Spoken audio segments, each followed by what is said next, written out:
یہ ہے کہ دنیا میں جتنی بھی قومیں ہیں، ہر قوم کی ایک، جیسے اس قوم کا ملک ہوتا ہے، اس طرح ہر قوم کی ایک زبان ہوتی ہے۔ پاکستان میں 60 سے زیادہ زبانیں بولی جاتی ہیں، اور قائد اعظم رحمۃ اللہ علیہ نے قیام پاکستان سے پہلے بھی اور قیام پاکستان کے بعد 25 فروری 1948 کو پاکستان کی تمام نمائندہ جماعتوں کو اور شخصیات کو کراچی میں بلا کے قومی اتفاق رائے سے یہ فیصلہ کیا کہ اگر قوم نے ترقی کرنی ہے تو ہمیں کسی ایک زبان کے اوپر متفق ہونا پڑے گا، اور متفقہ طور پر یہ فیصلہ ہوا کہ اردو پاکستان کی قومی زبان ہوگی۔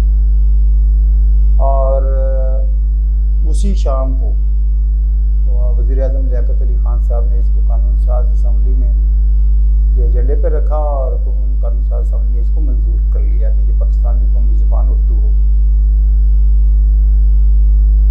اب اس کو دفتر میں ہونا چاہیے تھا، اس کو عدالت میں ہونا چاہیے تھا، اس کو اسکول میں ہونا چاہیے تھا، پارلیمنٹ میں ہونا چاہیے تھا۔ ہوا یہ کہ ہم انگریز کی غلامی سے آزاد ہوئے تھے، سفید رنگ کے انگریز چلے گئے، کالے رنگ کے انگریز جو ہے وہ یہاں چھوڑ گئے۔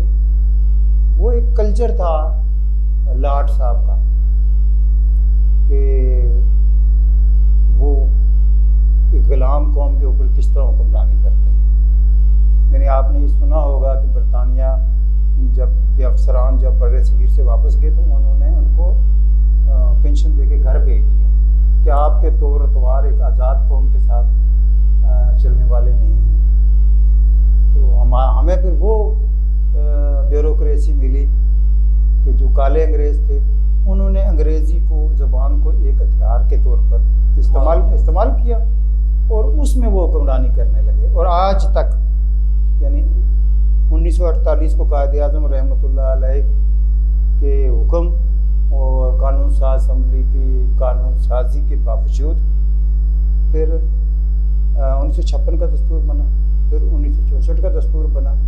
ان دساتیر میں 25 سال کی مہلت دی گئی کہ 25 سالوں میں نظام مملکت کو انگریزی سے اردو میں منتقل کیا جائے۔ آپ پاکستان کی تاریخ اٹھا کے دیکھیں، ان پچھلے دستوروں کی تو عمر ہی کسی کی 4 سال اور کسی کی 10 سال رہی ہے، لیکن ایک قدم بھی کسی حکمران نے اردو کو نظام کو انگریزی سے اردو میں لانے کے لیے نہیں اٹھایا، بلکہ انگریزی کے پاؤں مضبوط کرتے رہے۔ ہاں، 1973 کا دستور پوری قوم کو متفقہ دستور ہے۔ اس وقت بھی ساری جماعتوں نے مل کے بنایا تھا، اتفاق رائے سے بنایا تھا، اور آج بھی قوم پوری جو ہے وہ 1973 کے دستور پہ متفق ہے۔ اس میں 15 سال کی مدت رکھی گئی تھی۔ یہ جو 13 اگست 1988 کو مکمل ہو رہی تھی۔ اس دوران بھی اگر آپ اس کو دیکھیں نا تو ضیاء الحق کا جو دور ہے، انہوں نے 4 اکتوبر 1979 کو انہوں نے ڈاکٹر اشتیاق حسن قریشی صاحب کی سربراہی میں مخترع قومی زبان کی بنیاد رکھی، اور ان کو یہ ہدف دیا کہ آپ جلدی سے جتنا جلدی ممکن ہو نظام مملکت کو اردو میں منتقل کرنے کی تیاری کریں۔ اللہ تعالیٰ ان کی قبر پہ نور برسائے۔ ڈاکٹر اشتیاق حسن قریشی صاحب نے دن رات محنت کر کے 3 سال کے عرصے میں تمام سرکاری دستاویزات کا اردو میں ترجمہ کر دیا۔ سیکریٹریٹ ٹریننگ انسٹیٹیوٹ کے تحت تمام سرکاری افسروں کو اور اہلکاروں کو اردو میں کام کرنے کا طریقہ سکھا دیا گیا۔ اردو ٹائپ رائٹر کا کی بورڈ اسی زمانے میں کی بورڈ بنایا گیا، اور پوری تیاری تھی کہ ضیاء الحق صاحب کا 13 حادثے کا شکار ہو گیا اور اردو نافذ نہیں ہو سکی، اور وہ مطلب معاملہ پھر وہ چلا ہو گیا، اس میں دفن ہو گیا۔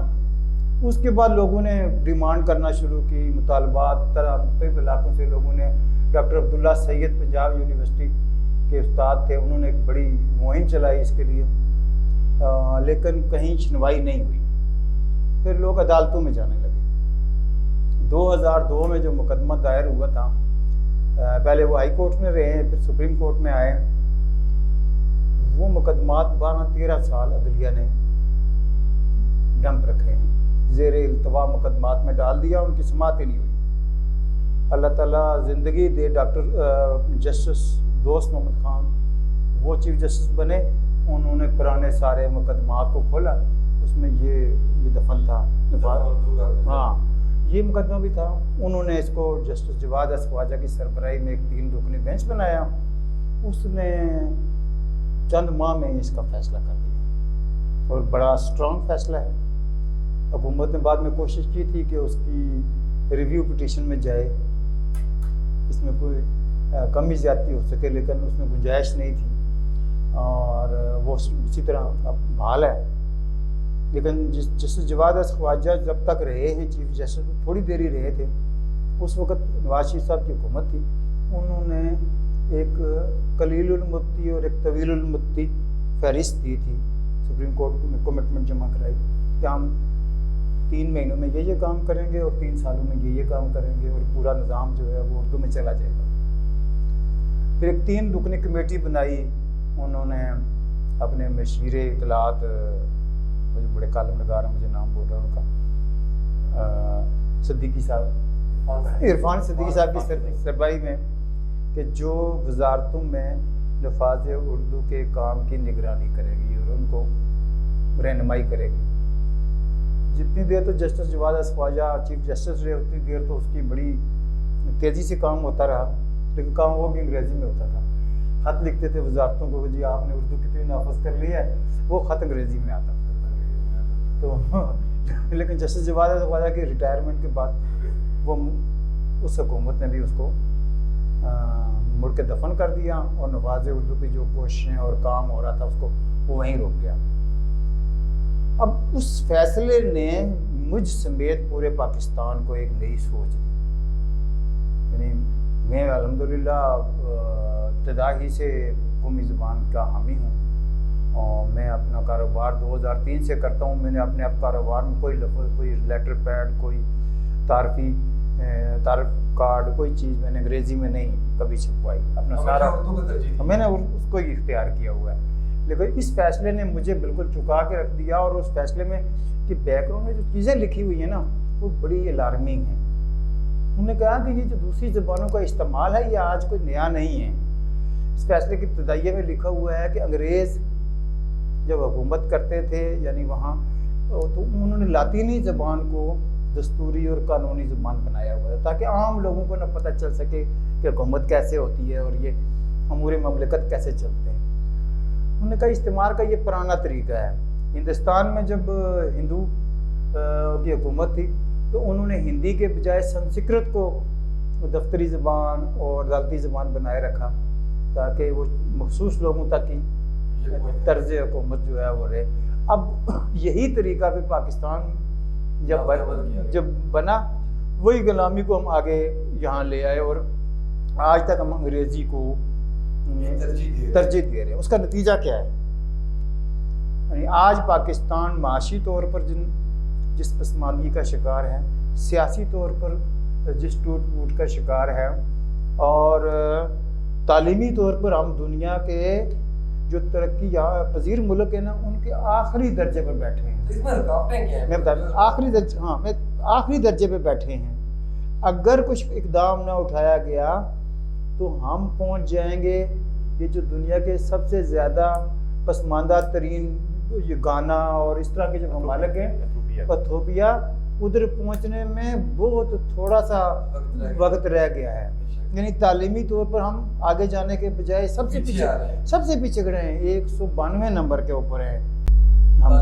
جی جو نیچے جو ترقی پذیر ملک ہیں ان میں 193 نمبر پر ہیں، جبکہ افغانستان بھی ہم سے کافی آگے ہے اور بنگلہ دیش بھی ہم سے کافی آگے ہے اپنی زبان۔ مسئلہ یہ ہے کہ ہم انگریزی میں بچے کو پڑھاتے ہیں، بچہ پوری زندگی انگریزی رٹتا رہتا ہے، اور اس وقت پاکستان کے جو اعداد و شمار ہیں وہ یہ ہیں کہ 1 لاکھ میں سے صرف 7 بچے یونیورسٹی تک پہنچتے ہیں۔ 1 لاکھ میں سے صرف 7 بچے، کوئی 5ویں میں چھوڑ جاتا ہے، کوئی 8ویں میں چھوڑ جاتا ہے، کوئی میٹرک میں، اور مطلب جو زیادہ تعداد ہے وہ میٹرک اور ایف اے لیول کے اوپر مجبور کہ بھائی انگریزی میں فیل ہو جاتے ہیں تو چھوڑ دیتے ہیں، پھر بی اے میں۔ آپ اندازہ لگائیں نا کہ پھر ملک کیسے ترقی کرے گا. ہمارے پاس پڑھے لکھے جو نہیں ٹائی کوٹ والے جاہل قوم ہم بن گئے کہ ڈاکٹر ٹائی کسی ہوئی ہے پوری طرح انجینئر ہے. ہمارے کسی انجینئر نے سوئی نہیں بنائی. مطلب اردو نکلا تو ادب نکل گیا. دیکھو نا ادب تو بہت بات کی بات ہے, ہنر بھی نکل گیا نا. ہمارے کسی انجینئر نے سوئی بنائی ہے؟ نہیں بنائی نا. اس ایک بچے کو پکڑے اور یہ مستری کے پاس چھوڑے, 6 مہینے کے بعد وہ بہترین کام کر رہا ہوتا ہے. آپ کے ایسوسیٹ انجینئر, آپ کے بی ایس کیے ہوئے انجینئر ہیں, ان کو لے لیں اور 6 مہینے 8 مہینے ایک بندہ اپنے استاد کے ساتھ بیٹھ کے جو کام کرتا ہے اس کے سامنے بٹھا دیں, وہ کچھ پر نتیجہ نہیں دے سکے گا. اس لیے کہ انہوں نے انگریزی رٹی ہے, سرٹیفکیٹ اور ڈگریاں حاصل کی ہیں, علم ان کو حاصل نہیں ہوا. علم دنیا میں وہی لوگ حاصل کرتے ہیں کہ جو اپنی زبان اختیار, جیسے جو بات میں آپ سے کر رہا ہوں آپ سمجھ رہے ہیں نا, آپ بات کر رہے ہیں میں سمجھ رہا ہوں. جیسے میں نے شروع میں کہا تھا جی جی فرسٹ تو جگہوں پہ جا کے مطلب جیسے کے پی میں جا کے اب وہ اپنی زبان بولیں گے تو ہمیں ان کی سمجھ میں نہیں آئے گی. سندھی میں جائیں گے تو سندھی میں بات ہوگی تو وہ ہماری سمجھ میں نہیں آئے. اور ایسے اکثر لوگ ہیں جو مطلب ترقی اس لیے ہوگی, دیکھو نا سب سے پہلے ہمیں علم حاصل ہوگا, علم اپنی زبان میں ہوگا, علم حاصل ہوگا, اچھے کاروباری بندے بن جائیں گے ہم, اچھے ہنرمند بندے بن جائیں گے ہم, اچھے پاکستانی بن جائیں گے ہم, اچھے سیاسی کارکن بن جائیں گے ہم. ہماری ترقی کی ابتدا ہماری تعلیم سے شروع ہوگی, اور تعلیم تب ہوگی کہ وہ قومی زبان دی جائے. بے شک ترقی کی ابتدا ہماری تعلیم سے. مصطفیٰ خان صاحب میں پڑھتا ہوں آپ کی طرف, سب سے پہلے تو آپ کو تمدید کرتے ہیں. یہ بتائیں گے یہ جو نفاذ کی حالت انہوں نے بات کی, جو ایک تحریک کی بات کی قائد اعظم سے, انہوں نے کہا پھر مختلف ادوار سے ہوتے ہوئے صاحب تک, اور پھر آگے میاں صاحب کے جب عرفان صدیق صاحب کے حوالے سے بات کی ہے. آپ کیا سمجھتے ہیں کہ حکومت کو کیا کردار ادا کرنا چاہیے, کیوں رکاوٹیں پیش آ رہی ہیں؟ اگر ایک قومی زبان ہے, ایک خوبصورت اور میٹھی زبان ہے یہ ہماری, ایک دوسرے کی پہچان ہے, ہم ایک دوسرے کو سمجھ سکتے ہیں, ایک دوسرے کے ساتھ تعارف ہو سکتا ہے, قربت بڑھتی ہے, تو کیا پرابلم پیش آ رہی ہے؟ بہت شکریہ عمر گردی صاحب. چوہان صاحب نے بڑی تفصیل کے ساتھ آپ کو اس جو ان کا جو ایجنڈا ہے اس کے بارے میں آپ کو بریف کیا. لیکن اس میں ایک بات بتاتا چلوں کہ جو تحریک نفاذ اردو کا جو یہ مشن جو انہوں نے شروع کیا چوہان صاحب نے, یہ بہت بڑا مشن ہے. یہ آپ یہ سمجھ لیں کہ ایک اور نظریہ پاکستان کی تحریک ہے یہ, کیونکہ انگریز سامراج جو ہے وہ ابھی تک ہمارے ملک میں مسلط ہے, اور انگریزی سامراج جو ہے نا وہ اس چیز کو ملک کے اندر نافذ نہیں ہونے دیا, انہیں نہیں دیا. اب ہمارے ملک میں آپ دیکھ لیں کہ جب ہم نے 150 سال غلامی کی انگریز کی, اور انگریز اپنی ثقافت جو ہے نا اس نے ہمارے ساتھ ہی کنورٹ کر دی, اور آج تک پارلیمنٹ میں نفاذ اردو جو ہے وہ نافذ نہیں ہو سکی. اب اس میں ایک چیز میں آپ سے شیئر کرنا چاہوں گا کہ یہ نفاذ اردو ہے, یہ دیکھیں اس کے لیے کوئی قانون سازی نہیں کرنی. ایک تو چیز ہوتی ہے کہ قانون سازی آپ نے کرنی ہے, اس میں آپ کو پرابلمز ہوتی ہیں کہ جی ان کے پاس پارلیمنٹ میں اکثریت نہیں ہے. اب ہماری جیسے تحریک انصاف کی حکومت ہے, عمران خان صاحب, اب ان کو نفاذ اردو کے لیے کوئی قانون سازی کرنے کی ضرورت نہیں ہے. یہ ہمارے آئین کا جو ہے نا حصہ ہے. آئین کا آرٹیکل 251 جو ہے وہ اس چیز کو باور کرا رہا ہے کہ جو ہماری اردو زبان ہے یہ پاکستان کی سرکاری قومی زبان تصور کی جائے گی. لیکن اس پہ امپلیمنٹ نہیں ہو رہا. بہت ساری امپلیمنٹ کی ہے. اگر ہم کہیں گے جی نواز شریف کے پاس 2.5 اکثریت تھی, وہ اس پہ کام یہ جو کام یہ کرتے رہے ہیں, یہ سب دھوکہ کرتے رہے ہیں, قوم کو دھوکہ دیتے رہے ہیں. اس میں کام کرنے کی ضرورت نہیں تھی, اس کو تو صرف امپلیمنٹ کرنا ہے آپ نے. باقی تو آئین کی شکل میں یہ موجود ہے, اردو سرکاری زبان ہے. جب قائد اعظم نے کہہ دی, آج دیکھیں ہمارے وزیر اعظم صاحب نے اس نے ایک بہت اچھا بیان دیا کہ ہم اسرائیل کو تسلیم نہیں کریں گے, اس لیے کہ قائد اعظم نے کہہ دیا تھا, وہ ہمارے لیڈر ہیں. جس کا قائد اعظم نے تو اردو کو بھی سرکاری زبان قرار دے دیا تھا, تو آپ اس پر امپلیمنٹ کیوں نہیں کرتے؟ اب اس میں بات یہ ہے کہ چوہان صاحب کی جو جماعت ہے, میں ان کا بڑا میں نے غور اس کو جو مطالعہ کیا, اور میں چوہان صاحب کی جتنی بھی پوسٹیں ہیں, اور میں نفاذ اردو کی جو ہمارے ان کے جو کارکنان ہیں ان کی تمام پوسٹیں میں دیکھتا ہوں, سوشل میڈیا پر بھی دیکھتا ہوں, تو بڑا اچھا کام ہو رہا ہے. اور سب سے بڑی بات یہ ہے کہ چوہان صاحب ایک متوسط طبقے سے ہیں, یہ کوئی جاگیردار سرمایہ دار نہیں ہے. جس تحریک کا بیڑا انہوں نے اٹھایا ہے تو یہ کوئی جاگیردار نہیں ہے, ان کے پیچھے کوئی مافیا نہیں ہے, لیکن بہت ان کی اچھی جو ہے نا اچھی سوچ, نظریہ, فکری سوچ ہے. جو فکری نظریاتی سوچ ہوتی ہے, اصل سوچ وہی ہوتی ہے. ان کی سوچ کوئی اقتدار کی منزل نہیں ہے, ان کی سوچ ایک نظریاتی فکری ہے. علامہ اقبال کے مشن کو, قائد اعظم کے مشن کو لے کے آگے چل رہے ہیں. اب ان کے ساتھ جو ہے نا جو ہیں جو کارکنان جو ہیں وہ سب متوسط طبقے کے ہیں، اور ہمارے ملک میں کوئی بھی تحریک چلتی ہے اس کے لیے آپ کو پتہ ہے سرمایہ سب سے بڑا عنصر ہوتا ہے۔ اچھا یہاں پہ ایک میں سوال کرنا چاہوں گا مصطفیٰ صاحب آپ سے کہ یہاں پہ اکثر لوگوں سے کہتے ہوئے سنا گیا کہ آپ کو انگلش پہ اعتراض کیوں، انگریزی پہ اعتراض کیوں ہے، کیونکہ یہ سر سید احمد خان جو کہ ہمارے قومی ہیرو ہیں یہ تو وہ زبان وہ لے کے آئے تھے تاکہ ہم انگریزوں کے مقابلے میں آ سکیں، اس لیے ہم چاہتے ہیں کہ ہم انگلش زیادہ سے بولیں تو ہم انگریزوں کے برابر میں کھڑے، تو اس بارے میں کیا ہے؟ نہیں دیکھیے یہ میں نے آپ کو بتایا، یہ عمر صاحب یہی تو آپ کو میں نے بتایا کہ یہی تو فرق ہے، جو ہماری ایلیٹ کلاس ہے، جو ہمارے ملک کی بیوروکریسی ہے، وہ اس ٹائم اردو کو نافذ کرنا ہی نہیں چاہتی۔ اس کی ایک وجہ میں آپ کو بتاؤں، انہوں نے جو تعلیمی ہمارے جو یہ نظام تعلیم کو جو یکساں نظام تعلیم نہیں بنائی، اب تو اس حکومت نے اس پہ جو ہے امپلیمنٹ کیا ہے، اور اس حکومت نے تحریک انصاف کی حکومت نے مساوی تعلیم کا ایک پروگرام دے دیا ہے، اور امید ہے کرتے ہیں کہ انشاءاللہ اس پہ اگر امپلیمنٹ ہوا، لیکن اب یہ دیکھنا ہے کہ ہمارے ملک کی جو ایلیٹ کلاس ہے، بیوروکریسی ہے، اس کو ہونے بھی دیتی ہے نہیں، اور مجھے ایسا ہی لگ رہا ہے کہ یہ ہونے نہیں دے گی۔ اس کی وجہ یہ ہے کہ یہ لوگ چاہتے نہیں ہیں کہ غریب کا بچہ ہمارے برابر بیٹھے۔ انہوں نے تعلیم میں نظام میں فرق اس لیے رکھا ہے کہ غریب کا بچہ نائب قاصدی لگے یا کلرک لگے، اور ہمارا بچہ ڈاکٹر بھی بن جائے، انجینئر بھی بن جائے، CSS افسر بھی بن جائے، اور غریب کا بچہ وہاں تک نہ پہنچ سکے۔ ایک تو یہ ایک بہت بڑی سازش ہے۔ ایک میں آپ سے بات کلیئر کر لوں کہ یہ جو ابھی بات کی آپ نے نفاذ اردو کی، اب وہ چوہان صاحب جو تحریک نفاذ اردو ہے، یہ ان کی غالباً میں خیال تحریک نفاذ اردو نے پٹیشن فائل کی تھی سپریم کورٹ میں، آپ نے کی تھی یا آٹومیٹک مطلب یہ؟ نہیں، پہلے ایک دو لوگوں نے کی تھی، اچھا ایک لوگ، ہم تو اس فیصلے کے بعد ہم نے، اچھا اب فیصلے کے بعد اب وہ پٹیشن فائل جو ہوئی ہے اس پر فیصلہ آ چکا ہے سپریم کورٹ کا، اور فیصلہ آیا بھی تقریباً 5 سال ہو گئے۔ اب مجھے اب یہ بتائیں کہ سپریم کورٹ فیصلہ دے رہی ہے کہ جی اردو کو آپ سرکاری زبان فی الفور نافذ کریں۔ اب جو ہمارا جو ملک کا قانون ہے، اب اس میں آئین میں ایک اور شک بھی ہے، آرٹیکل 6 یہ چیز کہتی ہے کہ جو آئین شکنی کرتا ہے وہ غداری کا مرتب ہوتا ہے، اور غداری کی سزا اس میں سزائے موت ہے۔ آپ کے ڈکٹیٹر جو مارشل لا لگاتے ہیں تو ان کے اوپر بھی آرٹیکل 6 لگتا ہے۔ تو میرا خیال میں کہ اس ٹائم وفاقی حکومت جو ہے وہ ہماری آرٹیکل 6 کے مرتب ہو چکی ہے، کیونکہ وہ نفاذ اردو کو جو امپلیمنٹ نہیں کر رہی۔ لہٰذا میری درخواست ہے چوہان صاحب سے کہ آپ کی تحریک ماشاءاللہ بہت اچھا کام کری، آپ سپریم کورٹ میں آرٹیکل 6 کی پٹیشن فائل کریں اور وفاقی حکومت کے خلاف آرٹیکل 6 کا مقدمہ دائر کرنے کے لیے اپلیکیشن دیں، تاکہ ہماری عدلیہ کے بھی چہرہ سامنے آ جائے کہ واقعی عدلیہ چاہتی بھی ہے یا نہیں، یا یہ تو نہیں کہ عدلیہ بھی اس میں رکاوٹ ہے اداروں کے ساتھ۔ جی جب نافذ ہوگا تو اس میں جی بالکل۔ چوہان صاحب میں آپ کی طرف آؤں گا، سر سید احمد خان کے بارے میں بات کی ابھی صاحب سے، تو آپ کیونکہ ایک تحریک لے کے چلے ہوئے ہیں، کچھ سوالات ایسے بھی اٹھتے ہیں، پھر آپ یکساں مطابق تعلیم جیسے مصطفیٰ صاحب نے بات کی ہے، اس پہ آپ اپنے کیا رائے دیں گے؟ سر سید احمد خان تو اس تحریک کے بانی تھے کہ اردو کو ہندوستان کی قومی زبان ہونا چاہیے۔ سر سید میں جو انگریزی پڑھانے کی بات کی تھی وہ تو اس دور میں کی تھی کہ جب انگریز آ گیا تھا اور مسلمان انگریزی نہیں پڑھتے تھے اور وہ دفتروں میں داخل نہیں ہو سکتے، داخل نہیں ہونے دیتے۔ جس وقت انگریز نے یہ کیا کہ یہاں چونکہ فارسی نافذ تھی، انگریزوں کے آنے سے پہلے ہندوستان کی دفتری زبان فارسی تھی، انگریزوں نے بڑی جمع تفریق کر کے وہ اقدامات کرتے ہیں، انہوں نے آتے ہی پہلے انگریزی کی، لیکن تھوڑے عرصے کے بعد انہوں نے اردو کو دفتری زبان قرار دے دیا۔